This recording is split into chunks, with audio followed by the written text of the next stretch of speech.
It's probably not what all the cool kids are doing these days, but what I found is generally the simpler your tech stack, the better, because it's easier to scale. So if it's a popular framework like something like Laravel, or if you're in another language, there's plenty of big frameworks out there. The good thing about it is there's a lot written on how you scale it. There's a lot of expertise out there if you do need to bring it in. The way I generally think about it is we're on a monolithic structure, but we still write microservices. So if we've got something that's better written in some other language, then we'll write it in that and have it integrated into our monolith. My name's Dean McPherson. I am CTO and co-founder of Paperform.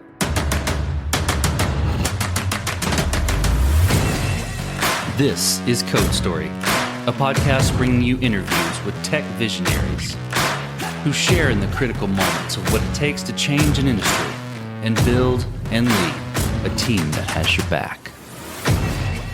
I'm your host, Noah Laphart, and today how Dean McPherson was inspired to build the best tool around when building a form for a friend. All this and more on Code Story.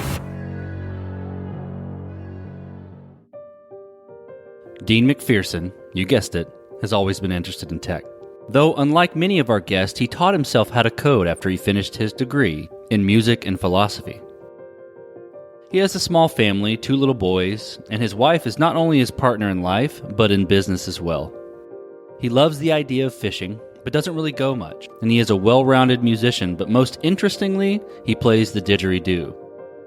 In 2013, Dean's friend asked him to build a registration form for his business. He was baffled that he would ask for something like this, given there are solutions out there for this sort of thing. However, after searching for options, he couldn't find anything to recommend. In 2016, he and his wife set out to build something to solve this problem, something easy to use that doesn't require coding and offers a well-rounded, branded solution. This is the creation story of Paperform. So Paperform, in its simplest terms, is a form builder.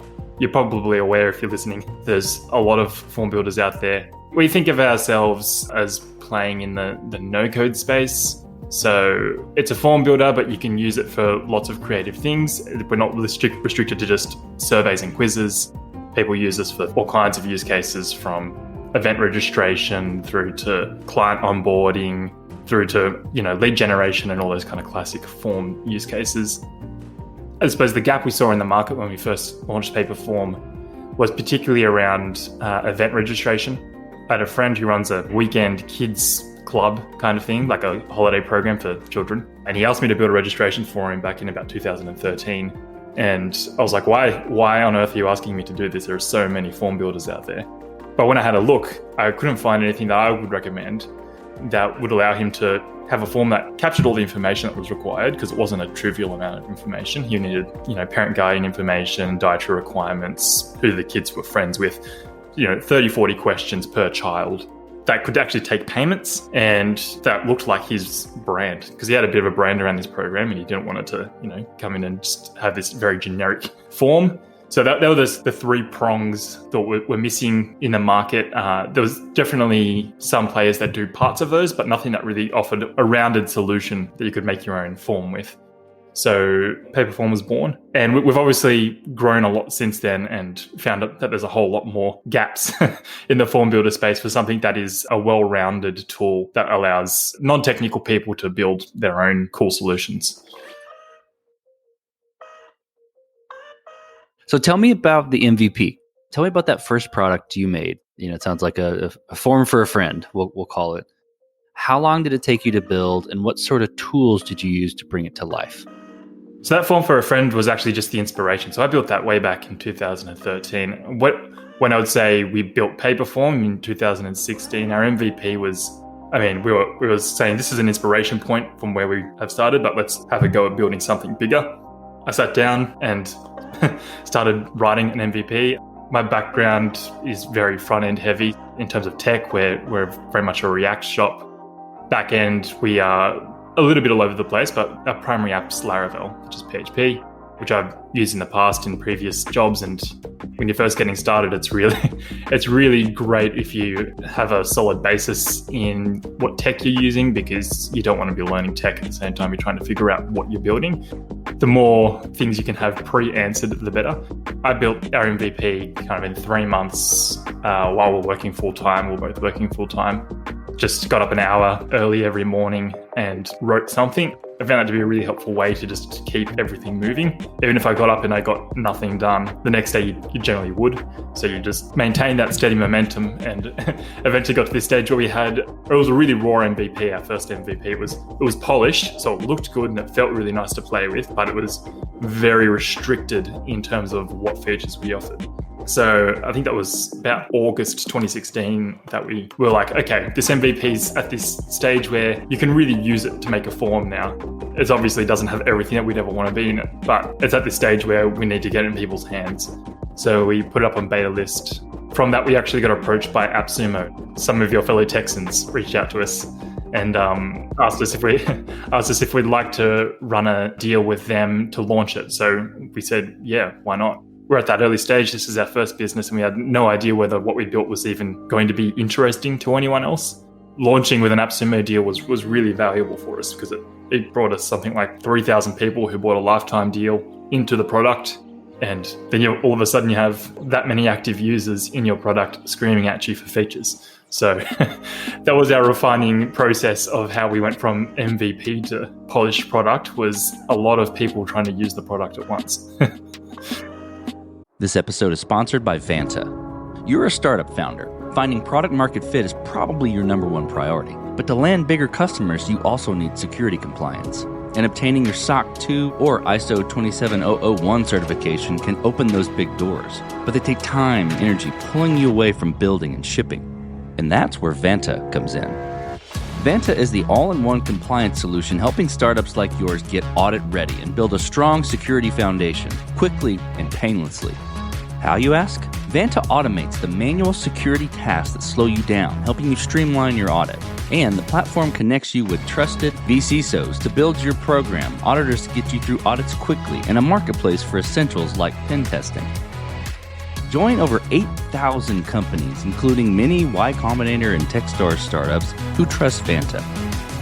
Simplify compliance and get $1,000 off at vanta.com/codestory. That's VANTA.com/codestory. On the MVP, what sort of decisions and trade-offs did you have to make where you're getting up that hour early and you're building it? What features were you cutting? What decisions were you making to kind of hold off on building things a certain way in order to build it faster? And how did you cope with those decisions? So a lot of what I really wanted to create around Paperform when we first started was a really fantastic editing experience. So it's something that I think gets missed a lot.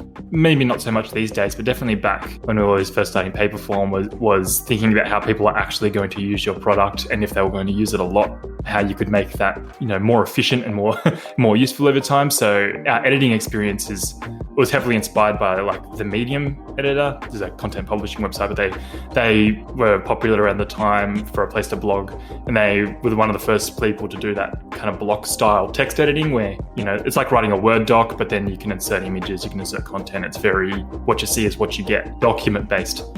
And I was really heavily inspired by that, and it made me think, what if something like form creation wasn't your classic drag and drop experience, but was far more this kind of rich document creation experience? That's what we were striving to create when we first started. There's so many different features which people want out of forms. We made sure we ticked off the ones that were really important to us early on. So, we wanted our forms to be engaging, so you could add images, change the typography, have headings and text and add questions. That was about it. I think you could send emails on our first MVP. So you could send at least a summary to yourself, maybe a summary to someone else. No integrations, which again for form builders is pretty rough because generally you capture a submission and you need to do something with that information. So not having any integrations early on was definitely a pain point. But we obviously had very clear vision at that stage of all the big missing things that we'd want to add. But we really needed to get into people's hands just to tell whether people actually wanted it or not at all, especially coming into such a crowded space in terms of mind share. So I understand the decisions and trade-offs and what you're basing the early product off of. And then you mentioned you got into the hands or into this ecosystem of AppSumo that got you a bunch of users, right?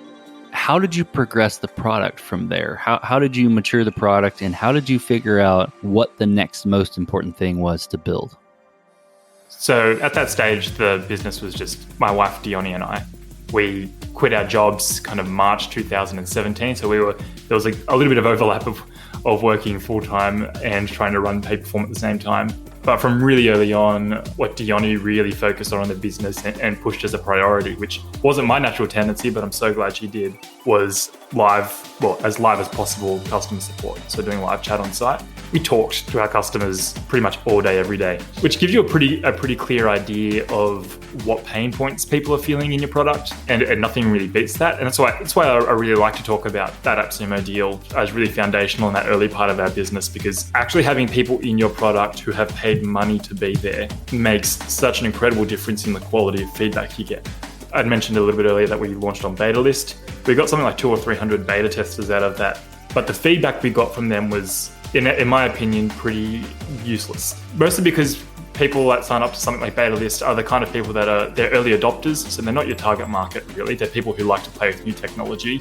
Because they're not really your target market, they're not actually trying to use your software. They're trying to think about it. So they'll tell you what they think, and they'll tell you like, oh, this might be nice to have, but they're not actually trying to solve problems in their business. Somebody who's paid a small amount of money for a lifetime deal, though, to actually use the software within their business, they're going to tell you when, hey, I can't send emails, or hey, I really need to integrate with ActiveCampaign right now, or whatever's important for their business need at that time.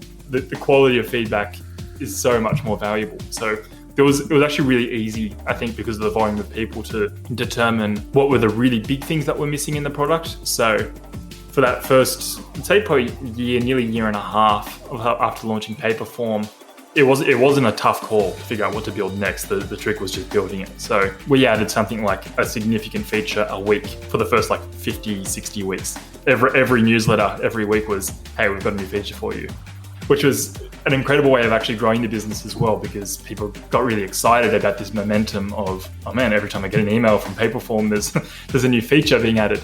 And obviously we can't sustain that forever, but it was a really beautiful way of growing the product from something that was polished but feature incomplete to something that's a whole lot more rounded. This episode is sponsored by Kinsta. Between juggling client meetings, managing your website, and keeping up with everyday tasks, who has the time to stress out about website security? Well, with Kinsta, the technical stuff is taken care of, so you can focus on what you do best. Kinsta provides managed hosting for WordPress, offering lightning-fast load times, top-tier security, and unmatched human-only customer support. Whether you're a business owner, web developer, or running a digital agency, Kinsta makes managing your website easy and efficient. Kinsta provides enterprise-grade security, being one of the few hosting providers for WordPress with SOC 2 and other certifications, guaranteeing the highest level of security for your website. Thanks to their unlimited free expert-led migrations, Kinsta ensures a smooth transition for you from other hosting providers. Customers have reported 200% faster load times post-migration to their platform. What I find cool about Kinsta is their fast and reliable customer service and premium features that are included at no extra cost. Ready to experience Kinsta's hosting for yourself? Get your first month free when you sign up at kinsta.com today. That's KINSTA.com. So it's you and your wife in the beginning. You started this, you launched it, you went full time, but then you had to grow your team. How did you go about building your team, and what did you look for in those people to indicate that they were the winning horses? When we first started Paperform, the intent was really to run it as a lifestyle business. So we were kind of hoping early on that we would be able to just manage it ourselves, and that we would grow to a size where we could, pay our own salaries, work from home. We've been remote from day one, which obviously makes sense when you're a two-person team and you are married and live together. We actually hit this stage mid-2018, so we've been running Paperform for like a year and a half, and we'd kind of hit that goal. We were running the business pretty well, just the two of us, but the business was still growing, and it was starting to turn into more work than two people could handle. So we hit this tension point where we were like, things are really good now. We could either put the brakes on growth and try and actively slow down how the business is growing so that we can keep it at a size that we can manage just the two of us, or we need to actually get help and reevaluate the idea of this being a lifestyle business. Late 2018, we decided that we were going to give up the lifestyle idea and actually run Paperform as a legitimate business, so to speak. Not that a lifestyle business isn't a legitimate business, but actively trying to grow the business, which is when we decided to start hiring. In terms of who we hired and how we hired, we started working with a consultant in marketing who ended up being an employee. So he consulted with us for 6 months or so before we hired him. We actually started consulting with him for him to help us find a good growth hire, because neither of our backgrounds in growth. So he was doing some growth work for us and then consulting with us to help us find our first growth hire, which he did. So he wasn't our first growth hire. He helped us hire our first, and then we ended up bringing him on board too. That was a really helpful way of hiring him, because obviously we got to kind of work with him up front for 6 months before we even pulled the trigger and brought him in as an employee. By the time he came in as an employee, we knew him very well. We knew how we worked together.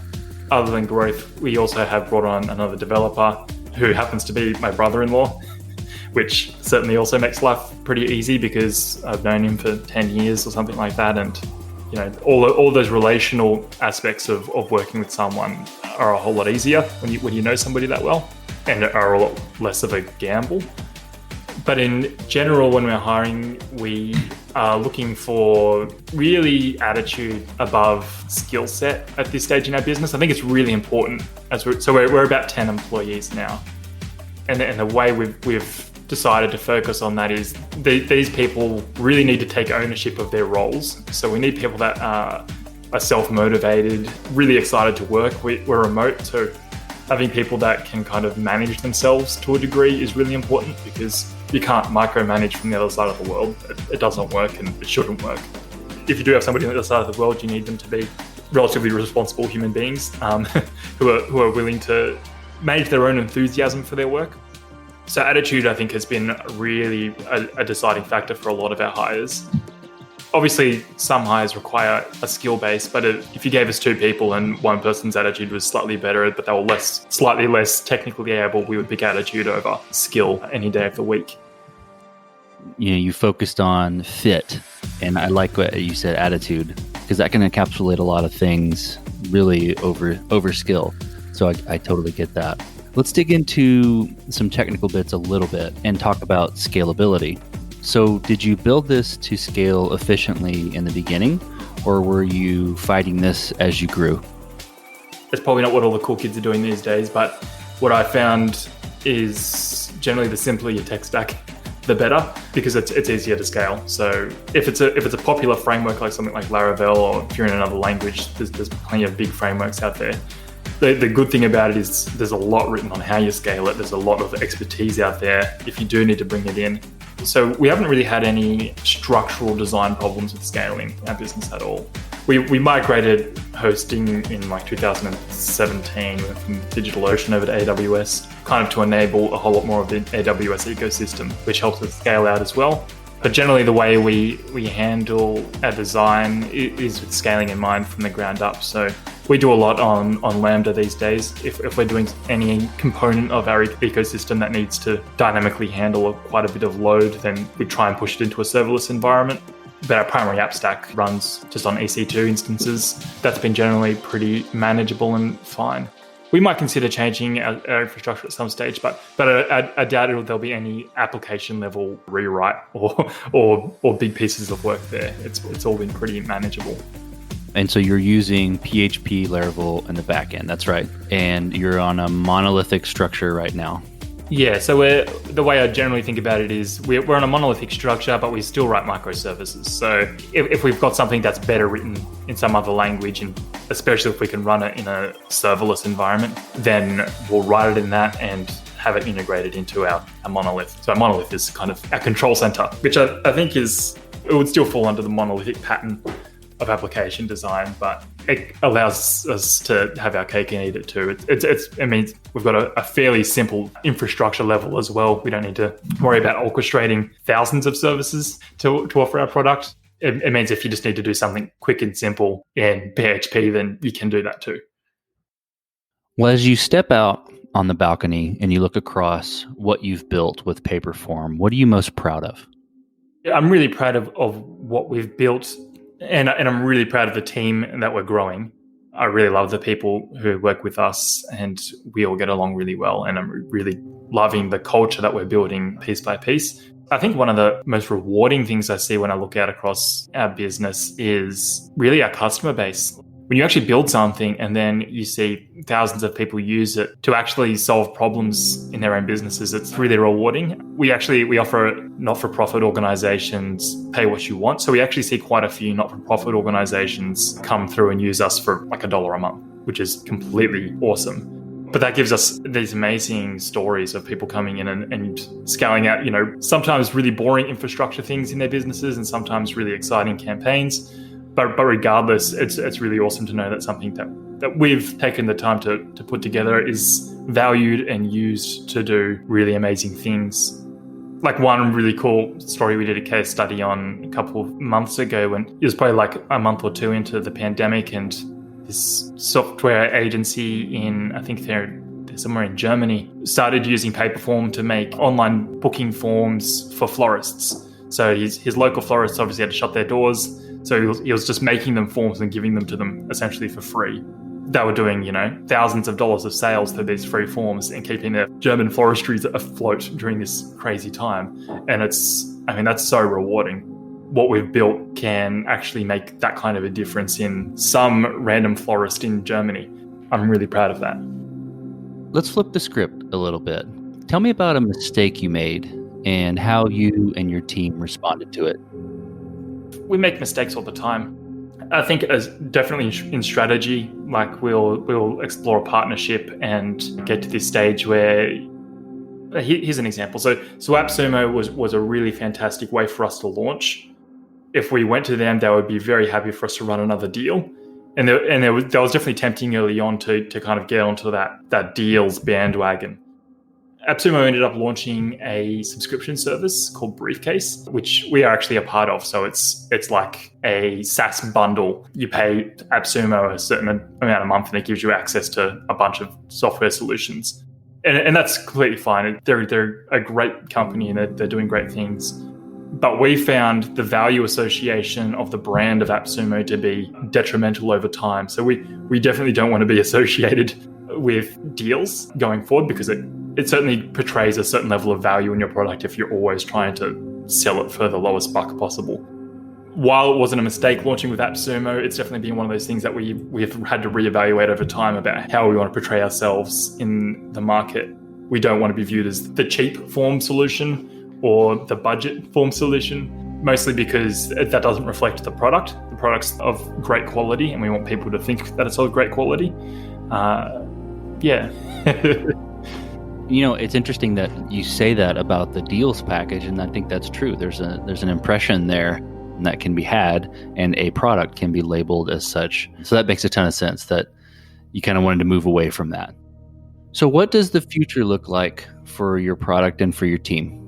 We've still got heaps of product vision. We're at this stage where we're releasing on a much slower cadence because we've obviously got a lot more existing product to support. We're being a lot more intentional about what we release. So we're definitely not in that like we were in the early days, releasing a new big feature every week. But I think over time, and as we've grown the team, we've gotten much better at reflecting on what it is we're exactly trying to do as a company and how we'd like to get there. And that's all pretty flexible. So the overarching vision of our business is really to enable non-technical people to build their own solutions to their own problems. And Paperform as a product fits really well within that vision.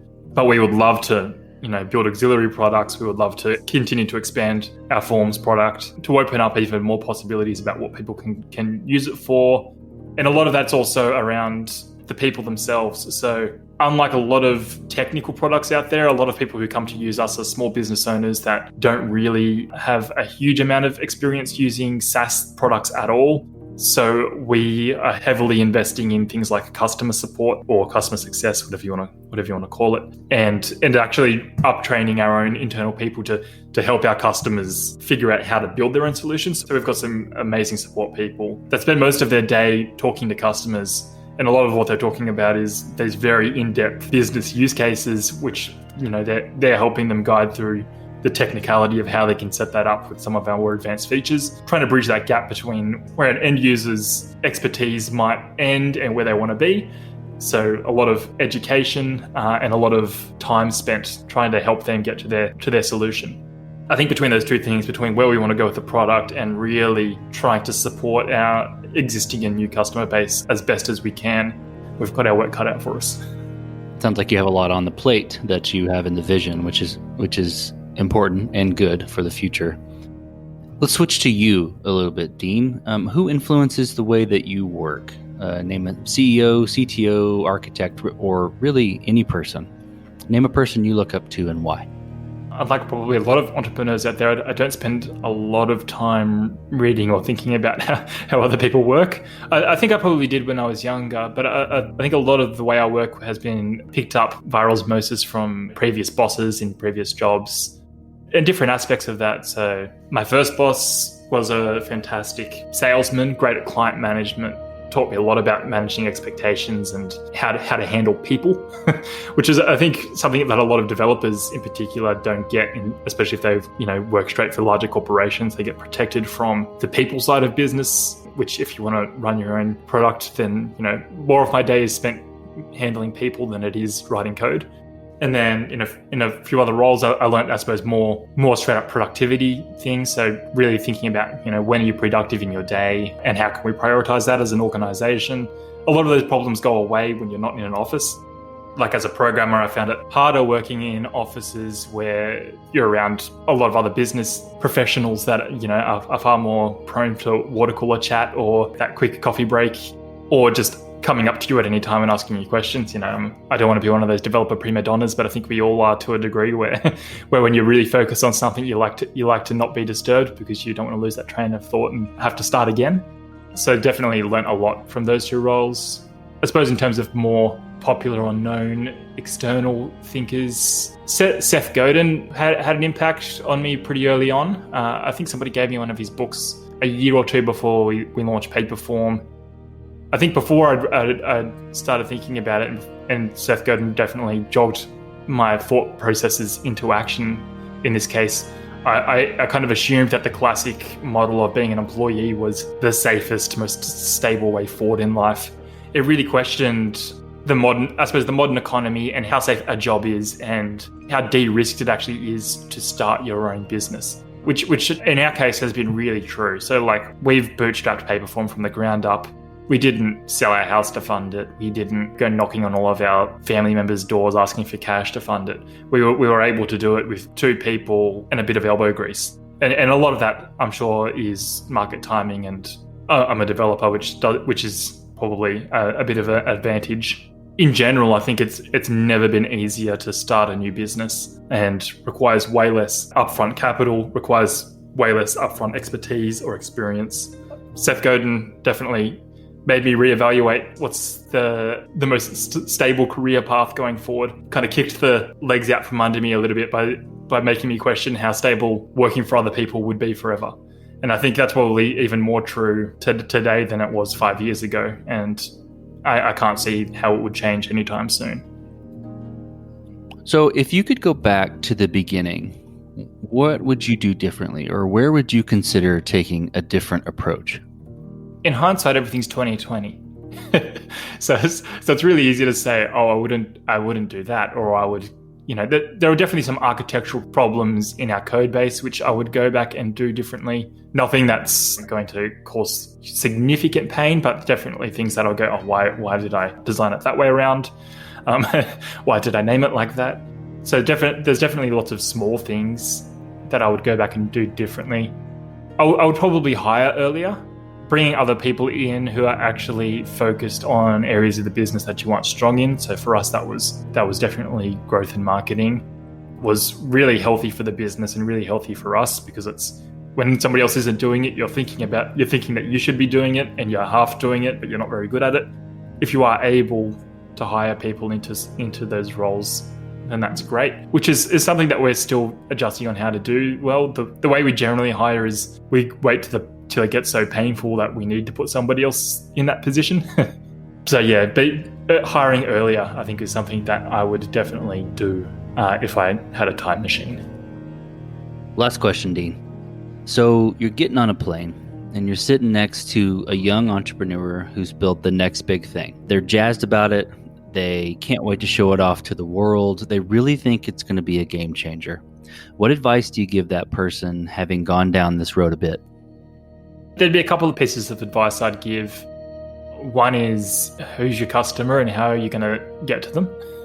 A lot of builders, in particular, myself, one of them, love the solution, but not so much the problem, or not so much the person who's experiencing the problem. If they were sitting next to me and they built something, I would be very curious to know how they're actually going to get it out into the market, which is probably the bigger piece of the puzzle in a lot of cases.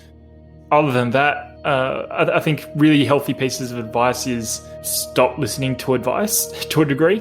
I think if you're going to be successful in a lot of business, you really need to make sure you've got good critical thinking capabilities. You need to be able to make decisions on your own. So relying on third-party advice or mentors, I don't think it's unhealthy.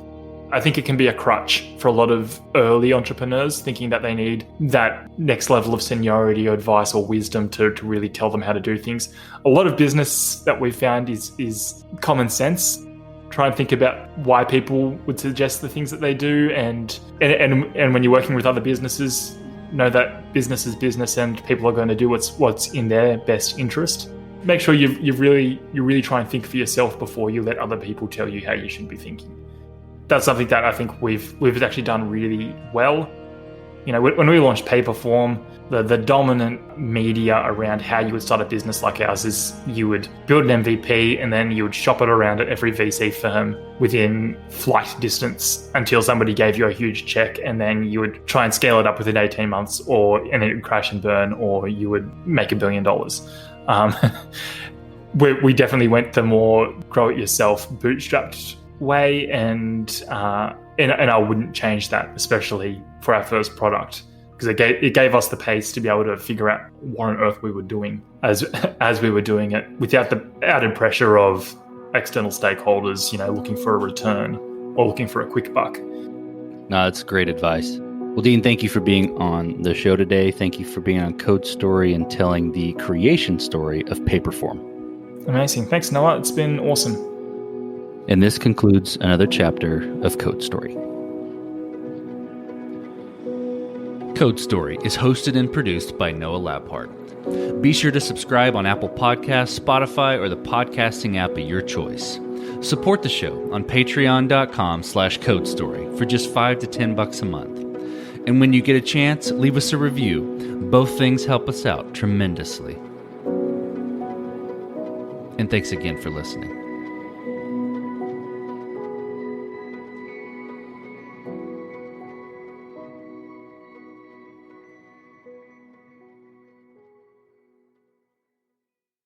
You just realized your business needed to hire someone yesterday.